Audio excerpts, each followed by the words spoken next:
Factorio.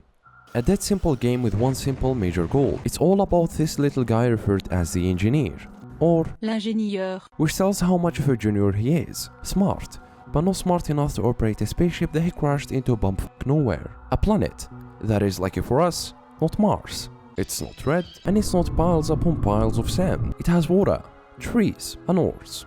Resources. Just like how the mankind has evolved through time, your mission is to do the same, by starting off chopping wood with a stone axe to assembling a rocket, and send it. Hands are overrated, thus the game pushes you to build factories and automate the whole process and do the job for you. And there it comes the most addictive part of this game. The factory must grow.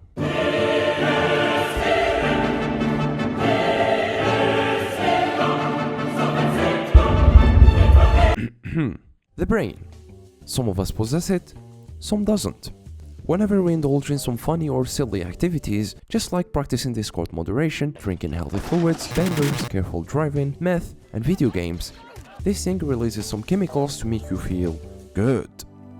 More funny, more dopamine, more feeling good. Until you become an addict. But this doesn't seem to be addictive. It looks no flashy stuff, no quests, no goofy dances. It's just you wandering around with your intrusive thoughts. The game in fact doesn't teach us how to do that much. Yes, it tells us that we need to build a rocket and send it. But it doesn't tell us how to go from here to here. The tutorial covers most of the basic stuff. How to open and close windows, how to place buildings, how to deal with brown people, and the crafting system. What it also teaches you is that you always can automate anything, and that's what you're supposed to do. It doesn't teach you how to build factories nor how to design them. It makes you realize the need and the must of building these facilities. Indirectly shows you that you can learn from the others. And most importantly, expand. Anything that is in here must be automated. Hands, chop them off. To get to build the rocket, you need to advance. Advance backwards. The small milestones you need to achieve are science packs. They allow you to unlock new, faster, and better logistics and negotiation policies. To keep the research alive, you need to supply these glass domes with science packs by automating them and automating what requires to craft them. Send them in and watch your employed scientists carefully studying the needed materials for your great, ambitious plans.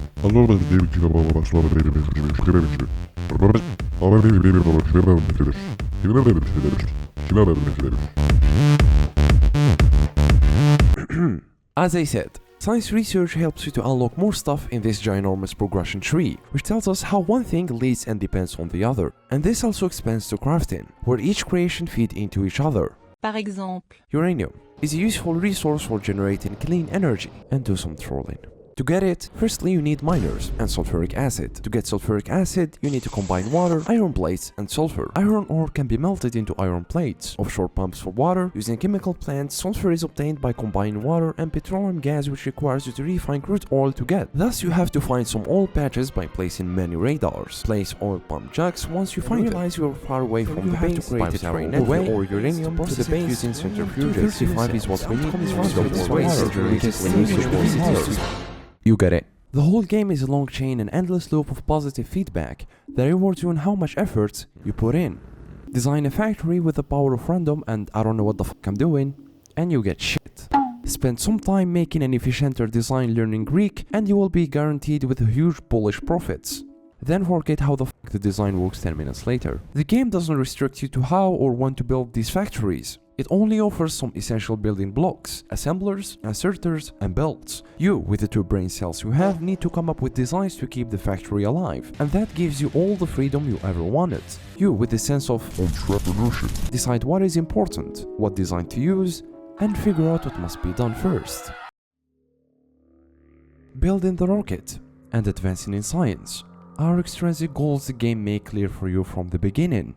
What left is the goals you assign by yourself to yourself, which can be more rewarding, aka makes you grind for the whole day without even noticing. Extra tip, don't get them mixed with your intrusive thoughts.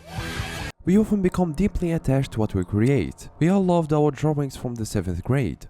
Welcome to San Antonio. When you build those little factories, that sense of ownership and authorship grow, making you more connected to them than your closest ones. You know what? I made this. It's terrible, but I fucking love it.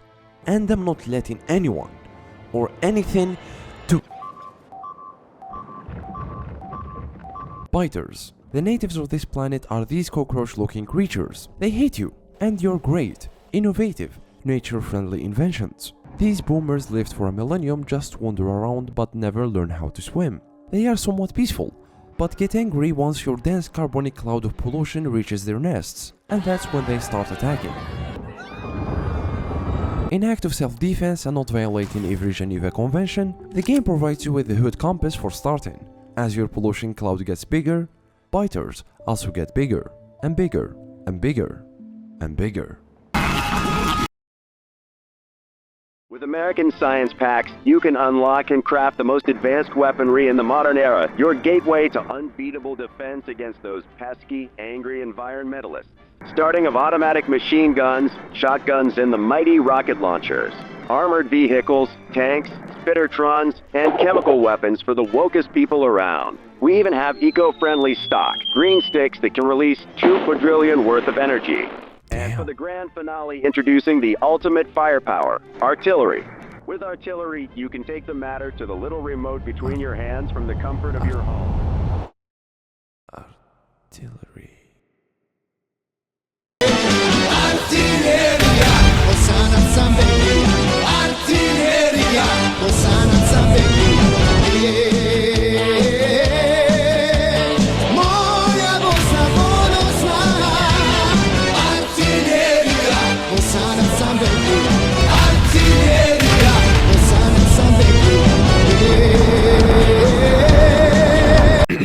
Launching a rocket doesn't mean you've actually beaten the game. Yes, you get an achievement, good boy, hooray! Sending it to the satellite as a cargo gives you back some suspicious looking mailed science packs. And that's when you stop going outside, cut off socializing, and learn real world engineering practices to help you grind for infinity research. At that point of the game, all you should care about is more automation, more optimization, and more war crimes. The community has expanded the game to provide almost infinite content. Also, the game is getting a new DLC soon, so that's more legal crack for us.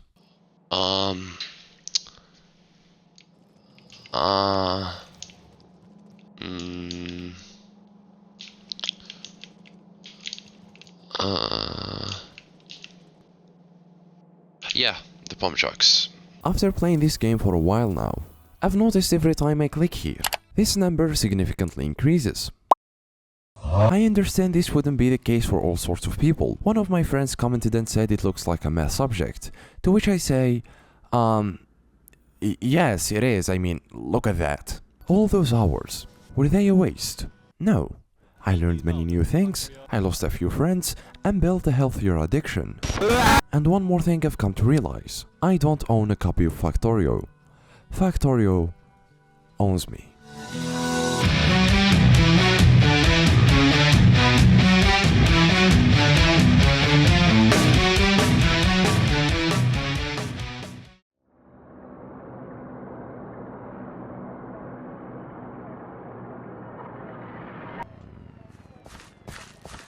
Kid, you okay?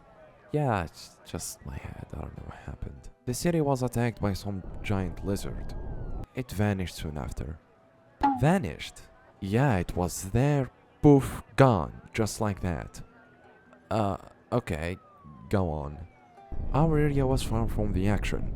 Some houses had fallen down, and yours was one of them. We came for help, and that's when we found you under the rubble, alive. You had a chance to flee, so why didn't you? Last thing I remember is I was on my computer playing the factory. My computer. I need my computer, but you mean this one?